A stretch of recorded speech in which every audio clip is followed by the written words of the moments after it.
this time for Boomtown, we'd be entering into the smooth, well-oiled machine-like delivery stage of the operation. And here I am instead.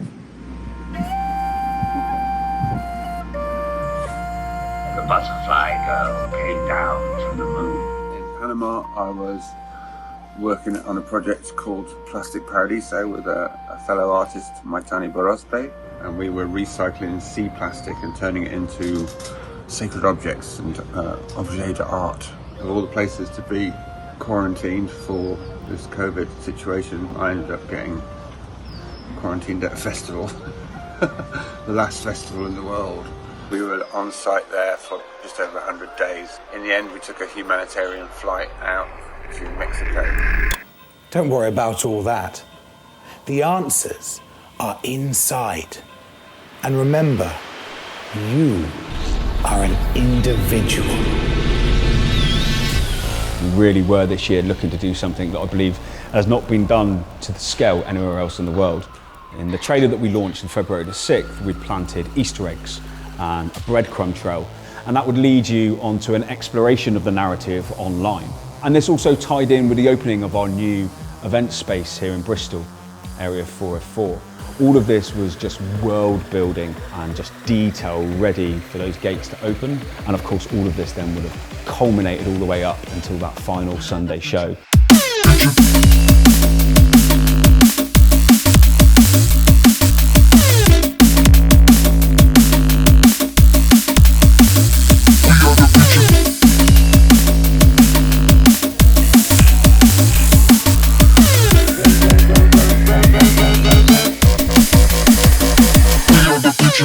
So much passion goes into the shows. You know, they're experienced by tens of thousands of people and they are magic. If you're wandering around freely and getting lost and exploring throughout the whole weekend, this is the one moment most people turn up to, from all of the crews that have been working there to all of the public that have attended.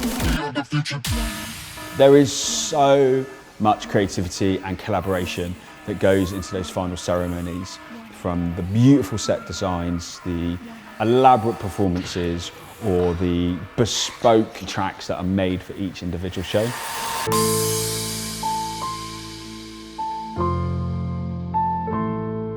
The world's people have spoken. Their message is clear. Time is running out.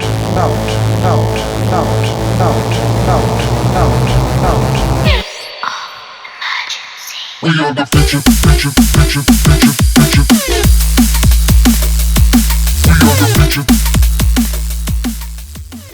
Dougie first approached me to play Amy, who's saying, "Oh, would you mind just playing this character for a festival video?" And I was like, "Sure."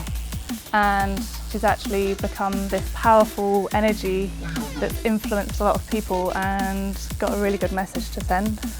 All art has the potential to just sort of distract or inform, I suppose, or a cunning mix of both. And that's what a narrative thread will bring to something that could just be purely spectacle or could just be purely visual, but it gives it a message and a meaning. The ability to change is the ability to survive. Amy presented herself in a number of different ways. You'd see her traditional kind of blue air hostess, which really was the kind of mass media, consumer-friendly avatar created by Bankai Industries. Artificial intelligence. The version of Amy that you see on the Nucleus is the stripped back AI menacing side of her, where she's gathering data. She's kind of the center of it all. She's the brain, she's gathering all the information, and she's having a lot of trouble with it. As she discovers more about humanity, corruption, and the treatment of the planet, the more pain she's feeling, and the more you can sort of see it in her physicality and her body, and she looks like she's about to explode. Waking up at 5 or 6 in the morning, having someone come to my house and physically put a bald cap on my head and scraping all my hair back was a wonderful experience. It was quite painful, so to feel pain as that character is good. We were really going into some uncharted territory and some quite philosophical spaces. Very easy to write for the idea of the rise of the machines and how computers will take over the world and how they'll be so single and bloody-minded. But now we were really starting to have a character that was growing and developing. So on the relic stage, she was starting to understand that there was this sort of natural intelligence, this universal higher intelligence that supersedes human intelligence.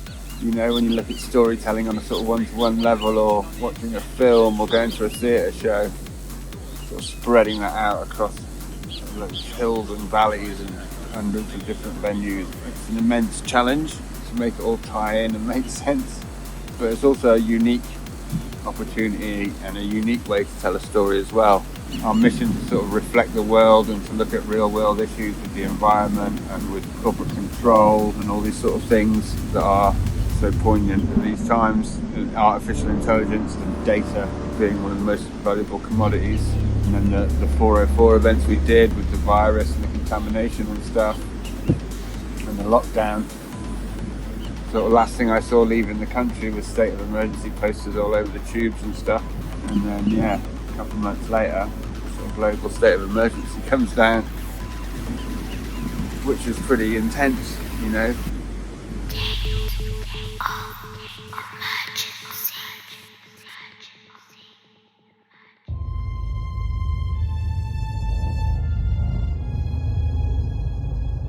The current situation has given us the chance to pause, which we haven't had since the beginning of Boomtown. So we're making the most out of that and really interrogating our values and really thinking about what the best experience can be for our citizens. It's really brought home the importance of connection. Zoom doesn't cut it.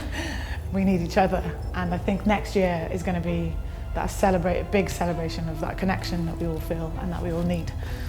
Boomtown has always been the most special, most creative, most imaginative city in the world, and it's going to be really interesting to see what its new incarnation will look like after it's come out of its state of emergency.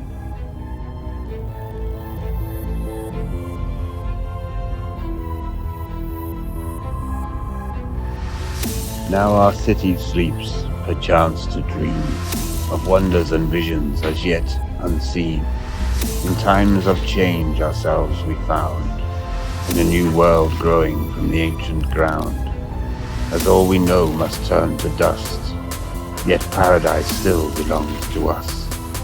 Remember this, my family of friends, until we meet and dance again.